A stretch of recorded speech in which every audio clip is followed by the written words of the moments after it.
Hello and welcome. This is Eagle Eye 621, and today we're going to be doing a little bit of an experiment to see if we can get a very special villager. Now we are on a world backup of the Hoobs Live server, which is where I play on survival, and specifically we are in my sky base, which is a one chunk attempt to put as much as I could into the one chunk.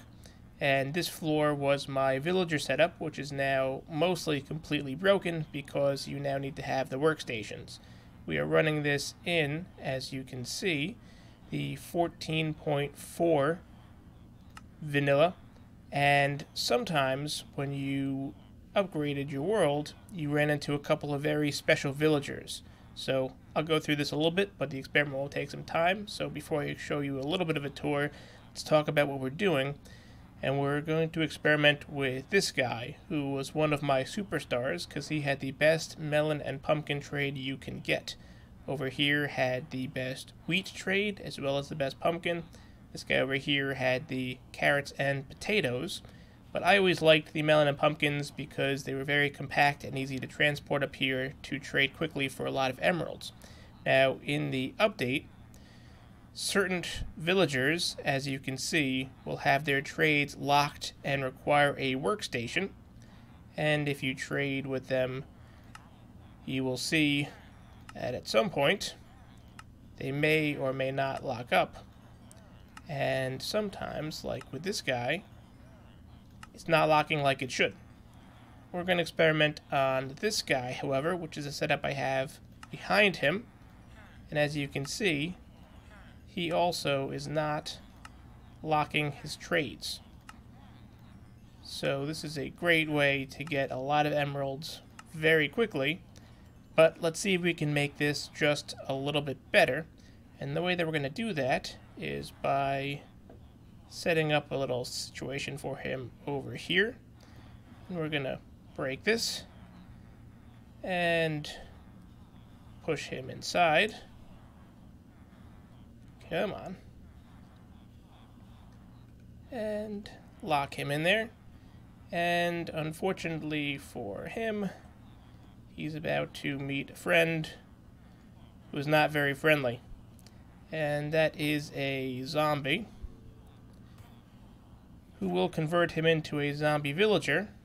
And the thought is here to bring him down to 1 emerald per trades, which they will after they're zombified.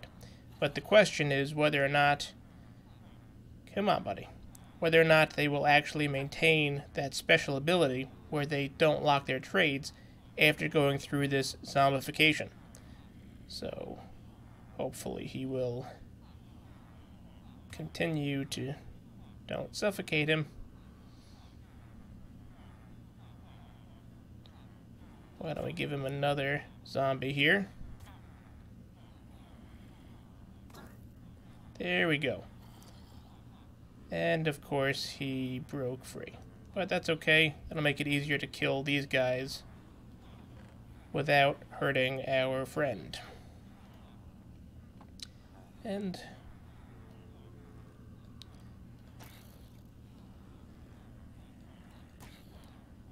so make sure that we don't accidentally hit our zombie villager, which we don't want to get hurt.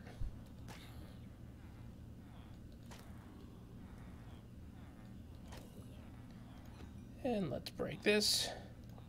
Let's break this.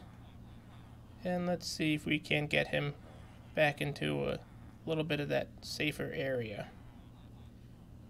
And now let's get our golden apple and a splash potion of weakness, which is how you cure these guys.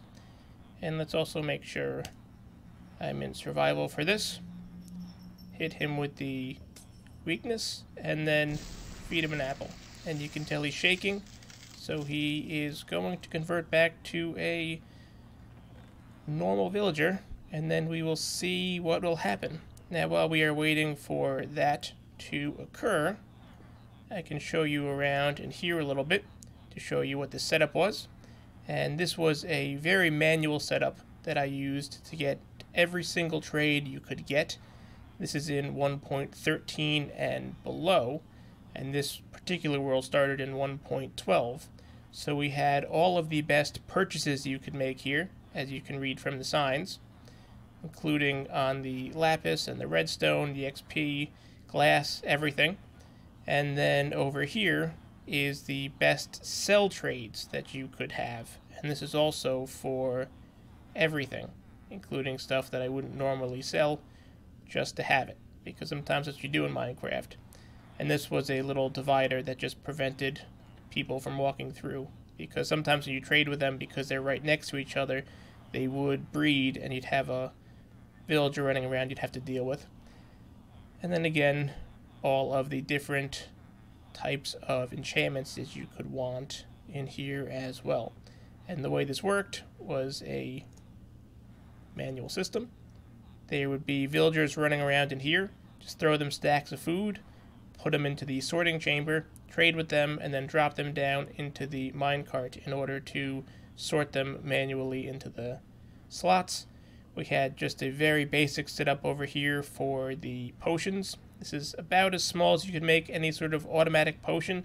You put them in the hoppers in the orders you want them, and that will allow it to put the items in the correct time. Little portal over here, a very tiny little concrete converter over here as well, and an enchantment setup. Didn't really have time to add much else before the upgrade while I was working on some of the other projects. And up here is actually one of my favorite areas to just look around, and this is every crop that you can plant. This is good up until the 1.14. There's no bamboo in here, there's no sweetberry bushes, but we even have the pickles as well as the kelp, all of our pumpkins and melons, along with sugar cane, the netherwort, all of the 2 tall flowers with some vines. This guy helped with our automatic infinity breeder, because there were doors in here where the little tree farm goes. Their cactus, some chorus fruit, all of the plantable crops with the mushrooms, as well as the cocoa beans.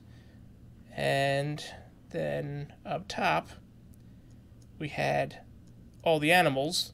Now, lightning strikes have taken out a number of the animals in the pens that we used to have, all of the different types of animals that you could want.